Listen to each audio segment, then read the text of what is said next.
Boa tarde. Vamos para mais uma live da Associação Paralímpica de Campinas. Hoje conversando com o João Batista Freire, João Batista, que vai estar conosco aqui hoje falando um pouco sobre o olhar histórico do movimento paralímpico, do esporte paralímpico brasileiro.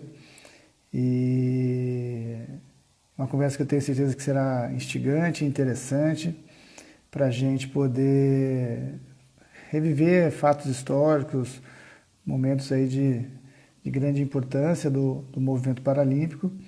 E eu tenho certeza que a gente vai ter uma conversa aí bem divertida, bem acessível a todos nós. Vamos aguardar só o João dar um sinal para a gente aqui, né? E a gente já vai ingressar.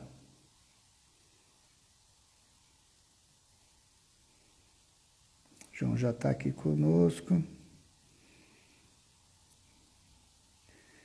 Vamos ingressar.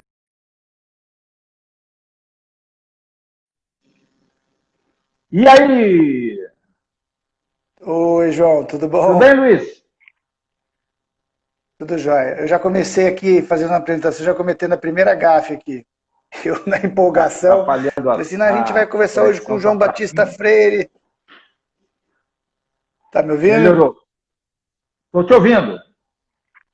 Eu falei assim, não, porque nós vamos conversar com o João Batista Freire aqui, não sei por que eu estava com o João Batista Freire na minha memória aqui, mas vamos em frente. A tua imagem está travando, tá? Ô, Luiz, agora voltou. dia de chuva é terrível, hein? Então, de manhã estava chovendo aqui, estava aqui em Campinas também, mas agora não, agora já está um solzinho, estava meio frio. Que bom. Boa tarde, João. Tudo bem contigo, querido? Tudo ótimo, graças a Deus. Espero que você, Tânia, as suas crianças estejam bem. Crianças, as minhas crianças e as crianças das crianças, estão todos bem. Tá ótimo. Ô Luiz, Oi, eu te agradeço imensamente aí pelo convite que você me faz de estar aqui para a gente conversar um pouco, né, sobre um olhar sobre o esporte paralímpico no Brasil. E para mim será um grande prazer. É a segunda live que eu faço nessa centena, né, que eu já estou aqui. Eu acho que essa aqui é a minha de número 38. Ixi, Maria, tá experiente. Eu tive dificuldades danadas aí. Mas vamos lá, você vai conduzir aí a coisa. Antes da gente começar, se você me permitir, eu acho que a gente podia dedicar essa live aqui a alguns dos pioneiros do esporte paralímpico. E eu sinceramente, é uma pessoa que muitas poucas pessoas conhecem e reconhecem, mas é essa figura aqui, ó. O nome dele é Robson Sampaio de Almeida. Eu acho, assim, sabe, de todos os que passaram, sem desmerecer absolutamente ninguém, que construíram essa história tão rica, né? Eu acho que o Robson era um visionário. E ao longo desse início aqui, a gente vai poder conversar um pouquinho, acho que, sobre isso, né? Porque o esporte começa lá na Inglaterra, né, com o Dr. Gutmann, recuperando soldados que voltavam lesionados da guerra, né? E rapidamente entravam em depressão e morriam. E o Dr. Gutmann, então, começa a fazer o esporte como um elemento de motivação, né, para a vida dessas pessoas. E em 48, Londres cedia lá os Jogos, né, Olímpicos. E o Dr. Gutmann, com seu senso de oportunidade, realiza lá em Stoke-Mandeville os primeiros Jogos, né, de Stoke. E em 52, todos nós aqui sabemos, os Jogos ganham dimensão internacional. Em 58 acontecem duas coisas simultâneas e importantes. Dr. Gutmann, com a ajuda né, de um dos seus amigos médicos, convoca a primeira-dama italiana a fazer pela primeira vez em 60 os Jogos Paralímpicos em Roma. E aqui no Brasil, dois pioneiros. Né? Eu tive a felicidade, né, o prazer de conviver com um deles, com o Sérgio Del Grande, uma pessoa que o coração não cabia no peito, transbordava. Né? Eu tive, inclusive, a oportunidade de homenageá-lo, uma fotinha dele aqui, Uhum. nos Jogos Brasileiros Paradesportivos. E Robson, né? Que para mim, assim, Robson era uma pessoa que estava à frente do seu tempo, sabe? E aí a criação desses dois clubes surge aí disputas com a modalidade mais antiga, né, do nosso esporte, que é o basquetebol em cadeira de rodas. Em 58, eles fazem, né, o primeiro jogo. Sim, jogo de exibição. Jogo, valendo. E os paulistas ganham. E o Robson fica mordido. Em 59, vai atrás de um técnico e encontra Aldo Mícolis lá no Piedade, treinador das equipes femininas de basquetebol do Piedade.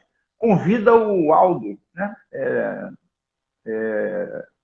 para dirigir o time do Otimismo. Em 61 tem a revanche. Os cariocas do Otimismo ganham dos paulistas. E em 64 tem o tira-teima. E esses jogos foram realizados no Maracanãzinho, no Palestra Itália, enfim. E você sabe, eu demorei muitos anos assim para descobrir uma coisa. Né? O Robson, com a sua visão de longuíssimo prazo, em 1965 fundou o Comitê Paralímpico Brasileiro. Você sabia, Luiz? Ô, João, não sabia. Eu vou aproveitar esse gancho que você me deu, porque, assim, eu sei que eu hoje sou um grande ouvinte, um aluno de toda essa história. Eu participei de uma parte dela só, da parte mais, a partir da década de 90. Clodoaldo aqui, ele coloca já, a gente dá boas-vindas para muita gente que já está aqui, pessoas importantes que também passaram pelo Movimento Paralímpico, que vai ser difícil citar todos, mas eu queria aqui, em homenagem ao Clodoaldo, né, que está aqui conosco, ele fala, né, que você é um divisor de águas importante dentro do movimento e tudo mais, e queria cumprimentar tanta gente importante que está passando por aqui, que eu não vou dar conta de falar, porque eu não quero interromper a tua fala. Mas antes de dar continuidade a essa história tão bonita, e você devolver a palavra para você, João, muita gente aqui também não me conhece, que está ouvindo, que é mais ligado à sua história, né? Eu queria me apresentar. Então, meu nome é Luiz Marcelo. Tenho uma história grande também. Estou completando 30 anos esse ano, João, de movimento paralímpico. Estivemos juntos em Sydney. Exato. Estamos juntos no México, em 99. Minha primeira convocação foi em 99, né, quando a gente vai para o Pan-Americano do México e tal. Que delegação grande, hein, Luiz? Enorme, bonita. Fiquei muito emocionada, né, linda no museu, aquela abertura no Museu do México. Né? O presidente do México lá. Exato. O João, para quem não conhece, ele vai ter a possibilidade de falar sobre toda a trajetória dele aqui conosco hoje. É difícil alguém que não conheça o João, que seja vinculado ao movimento paralímpico. Né? E eu queria, João, antes de devolver a palavra a você, dizer o seguinte. Na live que eu fiz semana passada com o professor Alberto Martins, a gente colocou 2 pontos iniciais que eu queria colocar para você também. Né? O primeiro deles, eu perguntei, Alberto, você é de qual geração do movimento paralímpico? E ele se colocou como sendo da 3ª geração. Né? Por consequência, eu sou da 4ª geração. E aí você já começou com a história lá da 1ª geração, nesse início dessa sua fala. E eu queria que você me respondesse de qual geração você é. Se você é da 1ª, da 2ª, você já vai responder isso. Calma. E outra coisa que surgiu na fala com o Alberto foi da importância de todos os presidentes que passaram pelo Comitê Paralímpico Brasileiro, iniciando por você. E o Alberto ele descreveu como sendo fundamental ter você como primeiro presidente por uma característica desbravadora que você sempre teve e me parece que ainda a mantém, né? E eu somaria isso ainda uma questão muito mais passional também, muito mais apaixonada, né? Você tem essa questão mais passional pelo movimento, que eu também valorizo muito. Então eu devolvo a palavra para você, respondendo que não sabia dessa coisa que você falava antes do início, lá de 61. E se você concorda com isso que o Roberto falou, né, dessa questão de você, dessa importância que você teve, da variação de características de cada presidente e de qual Uhum. geração você é do movimento, da primeira ou da segunda? Eu sinceramente não sei. Eu acho que eu sou de todas as gerações, porque eu aprendi tanto, o Luiz, com tanta gente. Eu estou no movimento de pessoas com deficiência, no esporte, desde 1983. No movimento de luta das pessoas com deficiência, desde 1981. Fazer agora, já fez, né? 39 anos. Uhum. Eu pude, Deus me proporcionou, assim, conviver com muita gente. E eu não sei como é que o Alberto dividiu as gerações, né? Mas eu acho que a primeira geração, aqui no Brasil, O Alberto está aqui nos ouvindo, ele vai poder complementar se eu cometi algum equívoco aqui na fala dele também, tá? aqui no Brasil, eu acho que a primeira geração é essa, a geração de Robson e de Sérgio. Certo. São as molas propulsoras, né? A história dos dois, elas se confundem, né? Eu acho que ao longo dessa live a gente vai poder falar um pouco das coincidências, que não sei se a palavra é bem essa, né? Que Deus coloca O nos Alberto nossos está caminhos. dizendo que você é de todas as gerações mesmo, viu? Aqueles que acabou de escrever aqui. Então, o que acontece? Robson e Sérgio têm histórias diferentes e semelhantes. O Uhum. Robson se acidenta em 51, jogando futebol. Em 56 vai aos Estados Unidos para fazer seu tratamento de reabilitação. É filho de uma família tradicionalíssima aí, paulista, né? Sim. O irmão foi presidente do Palestra, que é o Palmeiras hoje. E o Robson é um retirante nordestino. Veio das Alagoas aqui para o Rio de Janeiro. E do Rio de Janeiro, como muitos brasileiros, foi aos Estados Unidos em busca de oportunidade, trabalhar, estudar. E lá ele sofre um acidente que o torna pessoa com deficiência, né? Paraplégico. Os dois fazem reabilitação nos Estados Unidos, que usam o esporte como instrumento de reabilitação e é o melhor deles, né? Porque Sim. o esporte ele não só reabilita fisicamente. Você que trabalha aí com tantas pessoas com deficiência, né? O esporte ele mais do que reabilita, ele integra, né? Quer dizer, você pega a história de Clodoaldo aí que está aí nos vendo. Eu contei, quer dizer, tive a oportunidade de vivenciar uma história na Câmara dos Deputados, quando a gente foi lá fazer uma audiência pública, e levei comigo Tita, que era um atleta, foi aos Jogos Paralímpicos de Atlanta, o Tita fazia dardo. E o Tita começou lá no sertão de Pernambuco, com uma vara de bambu, arrastando lá pelo chão, não tinha uma cadeira de rodas, era preocupação da família. O Tita, 10 irmãos, a família preocupada, os pais, o que será desse menino que a polio pegou. E o Tita sai de lá do sertão, da roça, vai para Recife, começa a participar de competições, vem para o Rio de Janeiro, é atleta da SADEF, extinta SADEF do Blanco, né? Então, que a gente lembra com tanto carinho. Ganha o mundo, casa-se, tem filhos, trabalha para sustentar sua família, cria a normalidade. Quer dizer, o Tita se integra pelo esporte socialmente.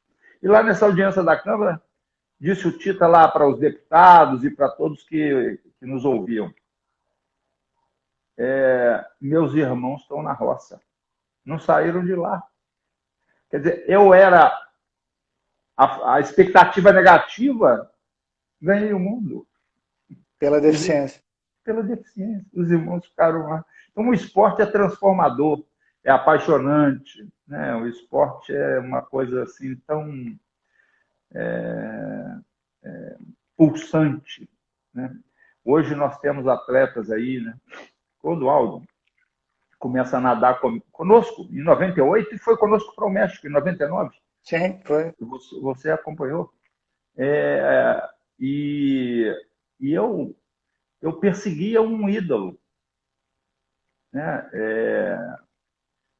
Porque eu ia conversar aí em escolas com crianças, adolescentes, e eu começava sempre fazendo uma pergunta: quem é que é o bambambam do basquetebol?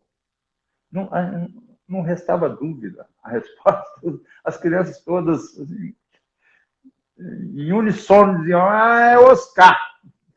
E feminino: é Hortência. E da natação é Xuxa, Gustavo Borges. E do esporte paralímpico, que na época nem paralímpico era paraolímpico. E eu espero que um dia volte a ser. Porque paralímpico não existe na nossa língua. O professor Pasquale, paralímpico é uma invenção que não cabe.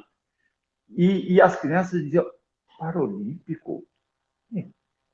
Eu sei que é esporte, pessoa com deficiência, mas quem é? Não se sabe, né? Então, o que se sabia até a gente começar a dar movimento, né, ao Comitê Paralímpico Brasileiro, o que sabia era que os caras ganhavam medalha, ganha desde 76. Participam da primeira Paralimpíada em 72. João, só te interromper de novo, porque assim, eu cortei você quando você estava vindo na linha do tempo, né?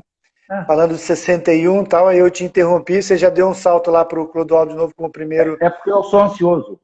Não, vamos voltar na linha do tempo, porque eu acho que é importante, e é tão bonito isso tudo que você está falando, né? Essa linha do tempo histórico. Então, eu vou te pedir para você pedagogicamente continuar aquilo que eu interrompi.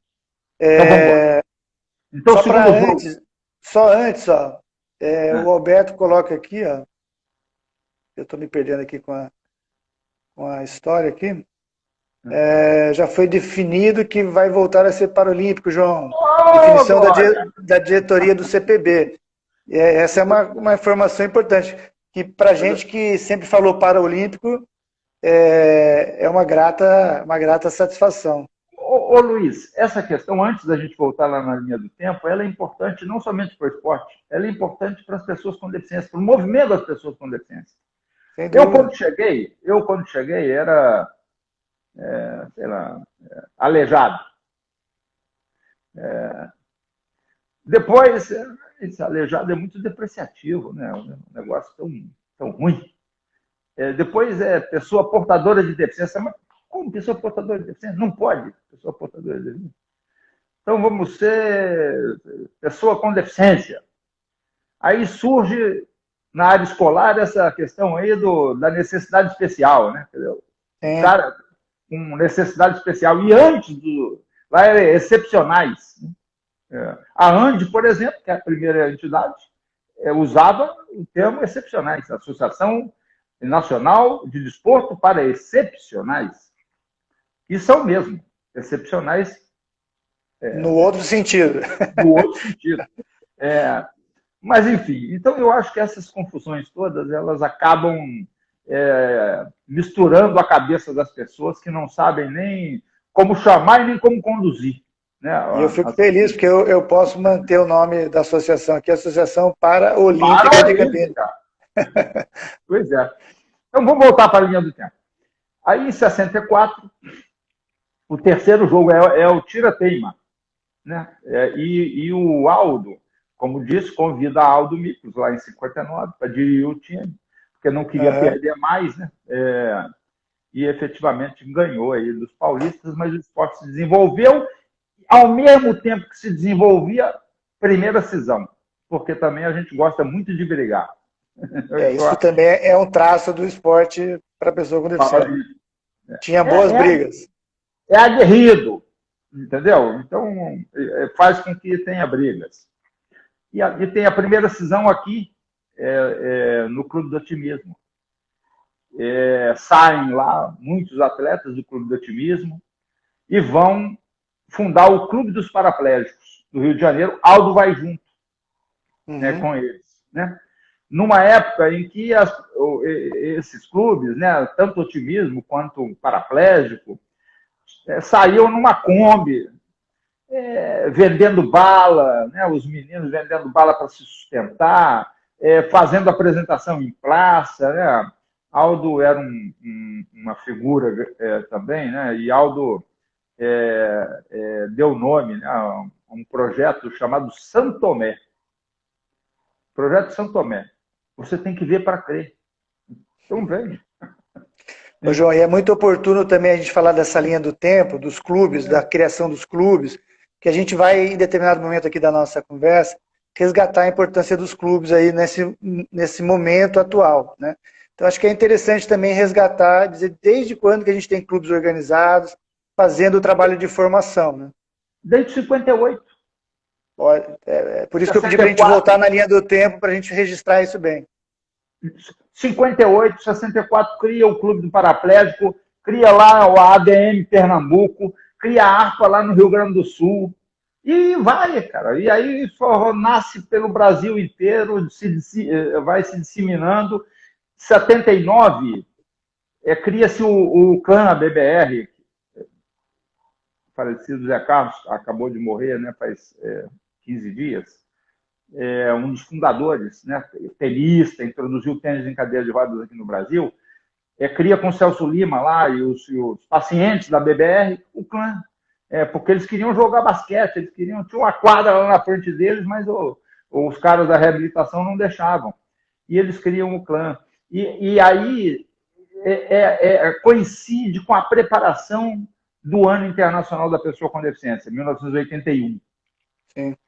E 1981 também um marco nessa história toda, porque surgem muitas, proliferam associações de pessoas com deficiência pelo Brasil, e o slogan, né, era nada sobre nós sem nós, que vale para agora também.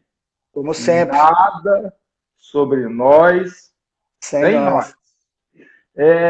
E aí essas associações, elas começam a fazer esportes também. A Andef é isso aí, é produto dessa história. Porque nós oportunizávamos emprego para a pessoa com deficiência. Tínhamos uma banca de empregos e oportunizava o emprego. O sujeito resolvia o problema dele, do emprego, sumia, desaparecia. Mas como é que a gente vai manter essas pessoas aqui? Como é que eles ficarão aqui do nosso lado? É pelo esporte. Né? E começamos a fazer esporte. Em 83, fizemos, juntamente com o Aldo, os 8º jogos e últimos Jogos Nacionais em Cadeira de Rodas. Se proliferam. No final da década de 70, né? 70, tem o Ano Internacional, entramos no início da década de 80, muita gente descontente com o método utilizado pelo Aldo, né? que era um método da festa, né? O Aldo, ele era festeiro, né? Ele gostava da festa, então ele chamava todo mundo para participar. O que você faz? Não, não faço nada. Então, pega aqui, ó, o peso aqui, pá, joga ali, entendeu? Ganhou uma medalha, caiu no pé, entendeu? Ganhou uma medalha, que coisa boa, hein? Incentivava, de alguma Mas eu acho maneira. que também tinha uma importância naquele momento, né? De você tentar Muito, ter uma visão mais agregadora, né? E muito. de dar um sentido pelo lazer também, pelo próprio lazer, pela própria participação em É relação a tudo verdade, isso. é verdade. Ô João, são muitos comentários aqui, eu só para não perder, tem duas pessoas que eu quero fazer um registro aqui, porque por coincidência tem o seu sobrenome. Sua filha dizendo que você é lindo, tá? Opa. E o Clodoaldo desmentindo, dizendo que não. É suspeita, minha filha e o Clodoaldo mais ainda. E o Gustavo lembrando aqui, o seu filho, que o Clube dos Paraplégicos de São Paulo utiliza as instalações de CT para treinamento de natação e bocha. Tá? O pessoal da HD Camp mandando abraço a você, Reinaldo, enfim, tanta gente aqui saudando você. Ô Luiz, o Clube dos Paraplégicos de São Paulo talvez seja o clube mais antigo do Brasil, fundador do esporte, que ainda hoje tem vida ativa. Porque o otimismo, ele existe ainda, está lá na Rua Menegarda, mas ele não tem mais atividade de esporte. Né? Então, o Clube dos Paraplégicos de São Paulo, depois de Sérgio, de Beth, João Bentinho, tanta gente que se entregou a isso, né, para fazer com que eles continuassem na sua tocada. Voltamos lá para a década de 80, o Aldo faz essas competições. Né? Antes disso, vamos contar 75, porque 75 é um momento importante também, que eu pulei aqui. Né? Sim. Em 75, o Robson consegue uma carta do ministro da Educação para trazer os Jogos Parapan-Americanos para o Rio, em dois anos depois, em 77. E duas delegações chegam ao México. Os Jogos Parapan-Americanos foram realizados no México. Chegou a delegação dos paulistas e dos cariocas. A bandeira, chegou os paulistas primeiro, bandeira no mastro, daqui a pouco chegam os cariocas. Opa, a gente veio aqui também participar. Mãe, o país é dois? Se juntem ali no canto ali, resolvam o problema, e aí vocês voltem, como um só Brasil. Eles se juntam, na volta, no avião, criam a ANDE, em 75. O Robson é o primeiro presidente da ANDE. Aí eu já não sei mais as confusões que aconteceram, porque depois o Robson sai da ANDE, cria-se uma junta governativa com Aldo, Celso Lima e eu acho que Blanco. Não, Blanco não, porque eu acho. Não, Blanco sim. E eles, então, fazem o Parapan-Americano aqui, depois, com muita dificuldade, né? Muita polêmica, porque não teve dinheiro. Já aconteceu isso outras vezes. Né? Às vezes a autoridade diz, não, estou junto, aqui, ó, vou aportar. Na última hora, né? A BBC viveu isso. Sim. Os Jogos Mundiais da Ibsa. Estava lá. Viveu esse problema. Então eles criam lá o Aldo em 75, os dois Brasis se unem num só Brasil, e quando chega lá em 80, na década de 80, já tem um descontentamento com aquilo. Né? Como é que é o método da disputa? Entendeu? As pessoas queriam disputar mesmo, e aí ganha o melhor, não pode dar medalha para todo mundo, medalha para primeiro, segundo e terceiro, sem excluir a participação de ninguém, mas vai incentivar que o cara treine mais e se aprimore mais e tal. E surgem as primeiras associações nacionais por área de deficiência. João, agora eu acho que é importante também a gente situar que isso também é um movimento que não acontecia só no Brasil, de profissionalização e de maior performance dos atletas, mas era um movimento internacional também, né? Isso acontecia de maneira paralela, à medida que se organizava mais também os eventos maiores, com uma busca por uma performance maior, o Brasil também ia acompanhando essa discussão internamente, né? Mas, Luiz, na década de 80, nesse momento da história, o Stockton Mandeville era o centro das competições Sim. no mundo.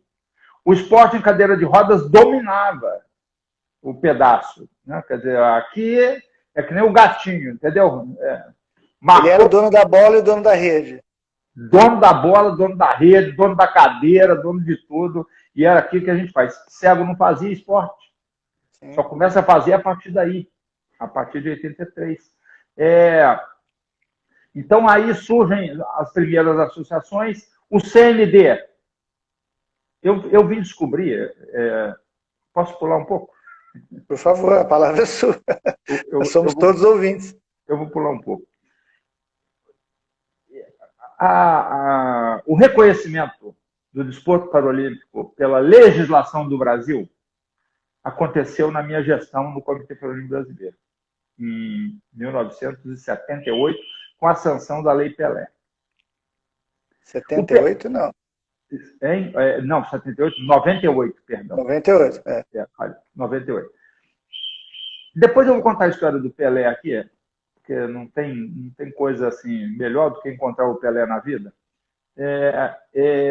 Mas a gente estava de fora da lei. Sim. A lei discutia futebol, lei do passe, não sei o que lá, esporte de pessoa com deficiência, era esporte de manifestação cultural. O Robson, com essa iniciativa de 65, 1965, ele cria o Comitê Paralímpico Brasileiro, elege diretoria, e o CND, o Conselho Nacional do Desporto, daquela época, desaconselha o Robson a tocar aquilo para frente. Diz para ele, não, Robson, não pode.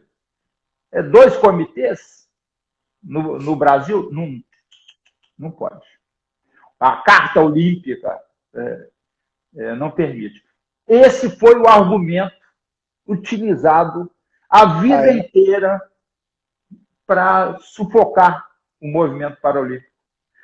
E eu digo isso porque em 98, quando a gente aprova a Lei Pelé,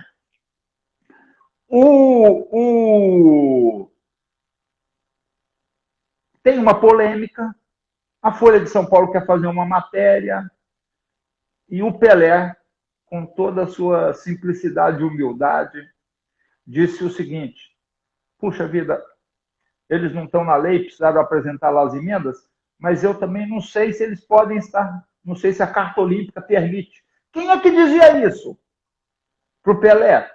E desde 65 para o Robson, se não o movimento olímpico brasileiro, que não queria concorrência. Para que concorrência? Então, eles sufocaram a gente o tempo inteiro. Né? Tiveram que engolir a aprovação do reconhecimento. Ô Luiz, desculpa, você tem mais de 39 anos. Eu, bem um pouquinho mais que isso. Tenho 50 anos. 50. O desporto paralímpico demorou 39 anos para ter certidão de nascimento. Porra!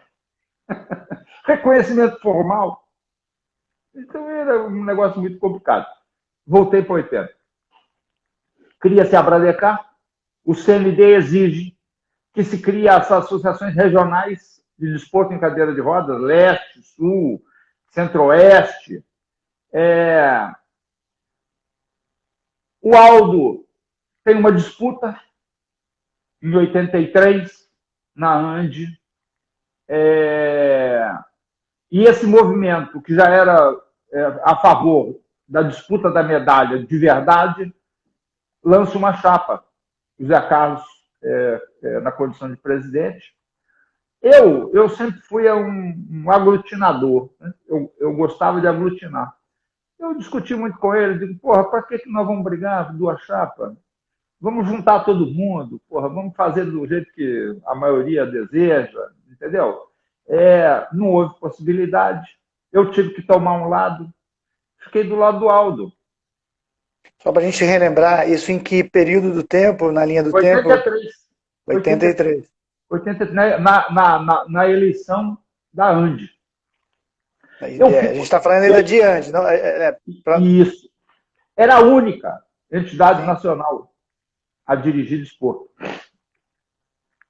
E aí eu fico do lado do Aldo. A eleição foi 10-9. Fiquei amaldiçoado por um bom tempo por aqueles que queriam o outro lado. Mas eu vou fazer o quê? Aí eles criam a Bradecar, e o Aldo, então, entrega a Filiação Internacional de Estoque Mandeville para a Bradecar. E o Aldo passa a fazer esporte de paralisado cerebral e de cego. E também incentiva a criação da BDC. Da BDC. Lá com César Gualberto, enfim. Pessoal do Paraná. Pessoal do Paraná. Luiz Sérgio, né? Enfim, minha cabeça falha um pouco. Mas uma galera aí. Mário Sérgio, meu amigo. Puta, né? Aí começa a surgir essa coisa. Então surge o desporto em cadeira de rodas, o Aldo fica com um desporto de paralisados cerebrais, nasce a BDC, os cegos têm sua associação nacional, e cada um toca a sua vida. E em 86, eu tomo a iniciativa de criar aqui no Brasil o futebol de amputados. Por quê? Porque eu tinha um núcleo grande de atletas amputados que, para disputar competição, precisavam usar muleta. Precisavam usar cadeira de roda. Vai fazer atletismo, cadeira de roda. Vai fazer basquete, cadeira de roda. Vai fazer tiro, cadeira de roda. Vai fazer não sei o quê, cadeira de roda. Entendeu? Só não precisava da cadeira de roda para nadar. Até porque ela ia atrapalhar. Aí eu digo, porra, eu não tenho dinheiro para comprar cadeira de roda. O que eu vou fazer? Eu comprei uma bola. Entendeu? Andava eu aqui, chamando os amigos, porra, pela rua caçando amputado. Tem uma história interessante, que eu tinha um Fusquinha, e aí vinha um amputado, nossa, dava um jeito de parar o Fusca e chamar o cara e dizer, amigo, bate uma bolinha, nós temos um time. De amputado não tinha nada, estava começando. Aí um dia eu peguei um LGBT, né, um menino que era homossexual. Aí chamei ele. Digo, amigo, bate uma bolinha. Ele disse, cruz, credo. Não bate bolinha nenhuma. Ô, João, eu tenho que fazer a difícil tarefa aqui, diante do tema que a gente está discutindo, de gerenciar o tempo. Puxa minha orelha. Não é puxar a orelha, é só para a gente gerenciar o tempo aqui. A gente já está com 40 minutos de conversa. O Instagram ele nos dá 1 hora. Eu tenho certeza que a gente vai precisar de um pouquinho mais de tempo. A gente talvez tenha que derrubar a live, subir outra, mas só para gerenciar um pouco aqui o tempo, a gente está nessa primeiro braço aqui da nossa live, nós temos ainda 20 minutos. Tá. Então eu queria que você retomasse de novo essa questão pedagógica que você vem falando para a gente da linha do tempo, que eu acho que isso é fundamental para o entendimento do que a gente vai discutir mais para frente. Então, a propósito de a gente conversar a história aqui, é para a gente entender o que a gente vive hoje e pensar futuro. Né? Tá. Então, para que a gente possa entender melhor, ainda mais esse construto histórico de tão importância para o movimento, homenageando todas essas pessoas que você já citou e tantas outras que eu tenho certeza que você ainda vai citar, mas que a gente traga uma visão do como a gente está hoje e que futuro a gente espera para esse trabalho, sobretudo dos clubes paralímpicos brasileiros. Então, aí em 90, Em 86 eu crio o futebol de amputados, em 88 depois escrevo uma carta para os ingleses, porque eles inventaram o futebol, provavelmente podiam estar jogando futebol de amputados lá também. Descubro que estão, descubro mais ainda, descubro que já tem outros países também jogando. Em 88 a gente vai a Seattle, nos Estados Unidos. Eu trago aqui o Bill Berry, que era o cara que organizava lá uma competição, para ele fazer um curso aqui no Brasil. Em 88 a gente vai a Seattle, 89 também. 90 a gente cria a BDA, Associação Brasileira de Desporto de Amputados. 91 a gente vai a Tasquente com o futebol de amputados. 92 em Barcelona. Aí tem um parênteses aí, que é o papel da Andef nesse processo inteiro aí. As passagens, tinha aquele projeto, né? Você tinha que fazer o projeto para apresentar para o governo. O dinheiro não saiu. O dinheiro não saiu, Luiz. Que não era algo incomum nessa época, né? Não. A gente não ia a Barcelona. A Andef pagou as passagens todas, esperando recuperar o dinheiro depois, quando o dinheiro saísse. Porque a Andef, nesse momento aí, já fazia um negócio que a gente chama aqui de negócio social. Paga as passagens, a delegação vai embora. Na volta, na hora de sair o dinheiro, o cara lá, o técnico, diz assim, não, agora já executou. Não pode pagar. Não pode pagar com a execução feita. E aí, então, bom, a gente continua.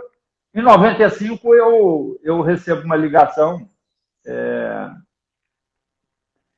Eu estou de férias com minha família, recebo uma ligação, as pessoas me dizendo assim, João, criamos hoje aqui, no dia 9 de fevereiro de 1995, criamos hoje aqui o Comitê Paralímpico Brasileiro e você foi indicado para ser o presidente.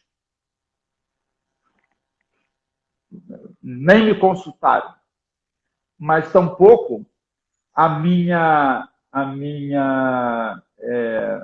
história de vida me permitia dizer para eles não. Tudo bem, eu vou fazer isso.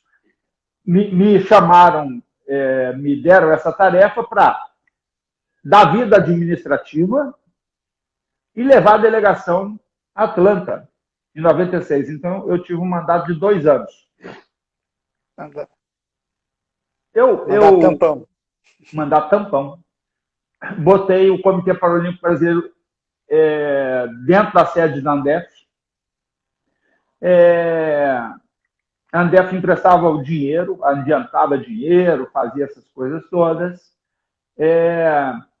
Criei a primeira marquinha do Comitê Paralímpico Brasileiro. Era um catavento, uma tochinha assim na mão. E por que eu criei esse negócio aí do catavento? Eu pensei assim, porra, a gente precisa movimentar essa história aí. Eu estava cansado de ver atletas como Luiz Cláudio Pereira, porra, ganhar medalha a Mintas Piedade e chegar no aeroporto, quem é que está lá? A família. Ninguém sabia, ô Luiz, dos feitos de nossos atletas que ganharam medalha desde 76. Eu digo, porra, eu preciso de algumas coisas. Eu preciso de criar uma marca, eu preciso de mudar essa página aí, cara. Não dá mais para ficar assim. E quis Deus, de novo, as coincidências, quis Deus que eu me encontrasse com Pelé. Fernando Henrique toma posse, é o primeiro governo de Fernando Henrique, em janeiro de 95. A gente cria o comitê em fevereiro, dia 9 de fevereiro de 95. Vital é quem escreveu o estatuto, porque essa tarefa tinha ficado com Aldo e Alaô, que iam criar em agosto, mas eles não fizeram nada. Aí o pessoal do Indesp, que já estava querendo, né, porque o Comitê Paralímpico Internacional é criado em 89, depois dos Jogos de Seul. pressionando a gente para criar o Comitê Paralímpico Brasileiro. E aí, porra, eu marquei uma audiência com o Pelé. Me lembro como se fosse hoje, dia 18 de abril, ele me recebeu. Primeira audiência. Amigo, o negócio é o seguinte. O negão está aqui. Olha ele aqui. Porra, eu digo, que como mata esse cara? Hein? Vou estar de frente com o Pelé. Vou pedir um autógrafo para ele, porra. Tira uma foto aqui, dá um autógrafo. Falei assim, pô, pensei. Falei, eu vou chocar ele. Vamos ver se vai dar certo. Se não der certo, não vamos perder nada. Se der certo, okay. Levei um quadro com o pessoal do futebol de amputado, que tinha disputado o Mundial em Tashkent, no Uzbequistão. Levei uma carta dizendo para ele da importância, né, do esporte para a vida das pessoas. E cheguei lá e disse a ele o seguinte, ó, o ministro Edson Arantes do Nascimento, o desporto paralímpico não precisa do senhor. Ficou me olhando assim. A gente precisa do Pelé. Do ministro, não. O ministro já passaram não sei quantos por aí, a gente vai à Paralimpíada, vai para tudo quanto é lugar. Precisamos do Pelé. Ô Luiz, você sabe que me surpreendeu, porque ele ficou assim, né, me olhando e tal, não sei das quantas, e disse assim, amigo, eu estou contigo, pode contar comigo para o que você precisar, eu vou estar junto e tal, não sei das quantas, e foi o que ele fez. Ele foi aos primeiros Jogos Paradesportivos em Goiânia, em 95, me deu todo o apoio, levei os atletas, nunca se tinha feito o que a gente fez em 96. Me aproximei da academia, levei os atletas para o laboratório da Escola Paulista de Medicina, a gente monitorava o treinamento à distância, entregava na casa do cara um pacotinho com suplementação alimentar, umas pílulas que a gente fez na fórmula, e aquele isotônico, um polar para cada atleta, extraía dali a informação do treinamento, mandava para Alberto. Não, Alberto não estava nesse momento, não. Acho que não. Pessoal de Recife, Marco Túlio. Não, mandava para o Sérgio Kleber Veríssimo, que era o diretor técnico, professor Sérgio Coelho. Mandava para cá, mandava para o laboratório lá, para Marco Túlio, para doutor. Esqueci o nome. Estou ruim. Ô, João, só fazer um parênteses aqui, ó. Agora a Tânia e o Ciraldo estão pedindo para você relembrar aí da sede, eu acho que você já falou, né, da primeira sede Senandef, e o Ciraldo está pedindo para você relembrar a primeira diretoria do CPB. O Ciraldo me ajudou demais, o Ciraldo foi diretor de marketing da gente. Não fosse Ciraldo, a gente não teria lei, não estaríamos inseridos. Porque eu não tinha tempo para ficar em Brasília o tempo todo. Ciraldo, eu queria fazer só um outro parênteses e dar a boa tarde ao meu presidente aqui da Associação Paralímpica de Campinas. O professor Luiz Serra está conosco também. Agora o pessoal começou a fazer vários comentários aqui, eu vou ver se eu consigo acompanhar. Vai lá, João. Não, então, olha só. A gente só aprova a lei porque Ciraldo é amigo do deputado Pedro Canedo. Nós escrevemos as emendas ao texto da lei no gabinete do deputado Pedro Canedo, eu e Ciraldo. Apresentou as emendas, o deputado Pedro Canedo, juntou com outro deputado, que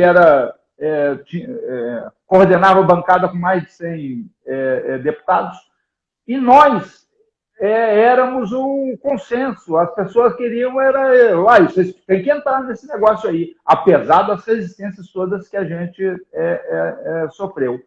Aí a sede é o seguinte, o Comitê Paralímpico funcionou na Andef de 95 a 97.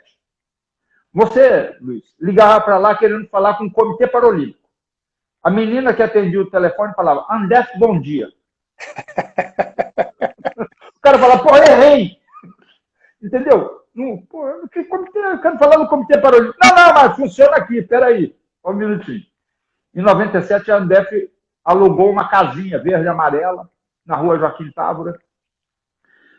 fez uma reforma enorme na casa, que ele pintou de verde e amarelo, botou rampa, fez isso, fez aquilo, e André pagava, inclusive, o aluguel lá. E foi lá que o hoje presidente do Comitê Paralímpico Internacional bateu na porta. Andrew Parsons. Garoto. Espinhudo. Cheio de espinha na cara. Chegou lá na recepção e falou assim, eu queria falar com a pessoa aí que é responsável. Aí a garota, Claudinha, pega o telefone, me liga, né? Eu estava em cima. Ficava em cima eu e o Vital e a direção técnica e o pessoal da área de comunicação. A gente tinha uma revista. Ela liga para mim e diz, ô, seu João, tem um garoto aqui querendo falar com o senhor. Um garoto? Ele quer falar com o senhor que ele faz jornalismo.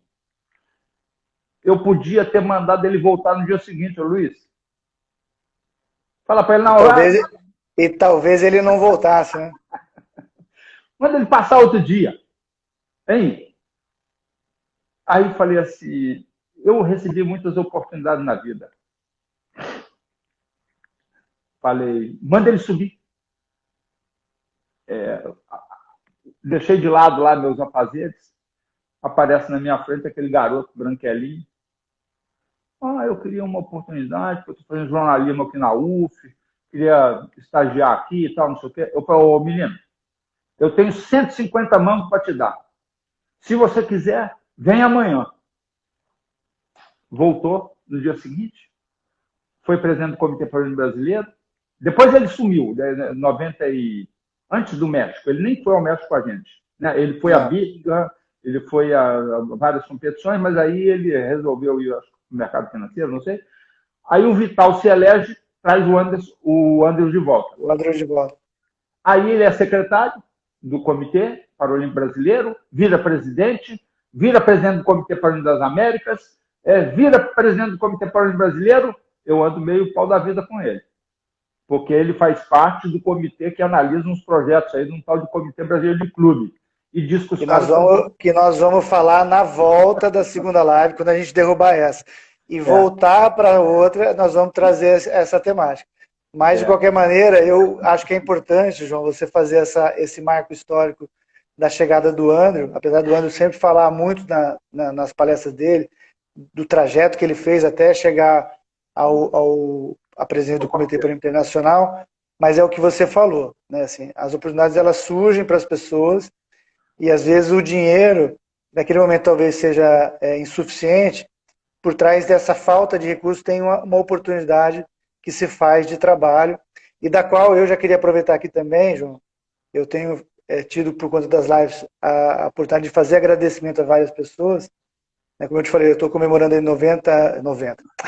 30 anos de movimento. Eu comecei em 1990, ainda estudante de educação física, me formei em 92, fiz meu mestrado, fiz meu doutorado. Você tem boa escola.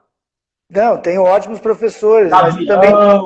Sim, Avião, Edson, Paulinho, Zé Luiz e tantos outros, professor Gola, enfim, tem muita gente boa que passou pela minha formação e outros tantos, né? Que foram professores talvez da vida também, não só do banco escolar, né?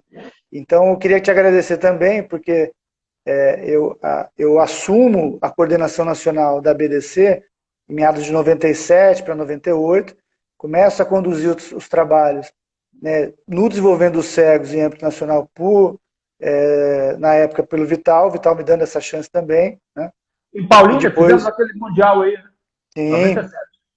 Aí depois... Você sabe que, Luiz, o Misael, que hoje preside o Comitê Paralímpico Brasileiro, foi o melhor jogador desse campeonato aí em Paulínia. E eu disse um dia para ele o seguinte, que ele levantou, né, a taça, era uma bola, sabe assim, aquela. Eu digo, o Misael é verdadeiramente o dono da bola. Não, assim, esses personagens todos, essa história toda, acho que é muito importante para solidificar. E eu vejo aqui, João, pelo número de comentários, as pessoas que estão aqui, medalhistas, gestores, pessoas que fizeram o movimento nesses últimos 40 anos aí, estão aqui ouvindo você, né?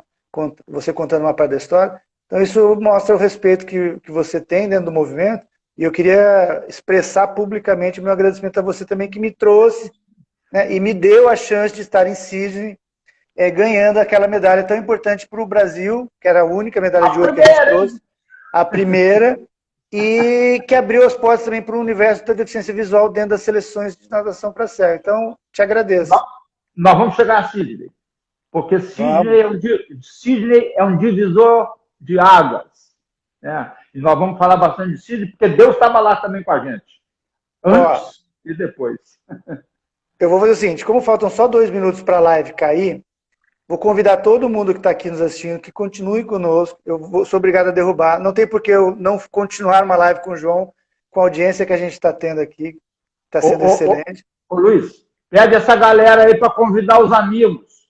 Isso, vai chamando o povo aí que o Vai papo tá chamando bom. aí a galera aí. Então eu vou derrubar, aí vocês entram novamente. Vamos bater o da Atena. Aí é com você, João. Tá bom? 1 minutinho a gente volta aí. Valeu.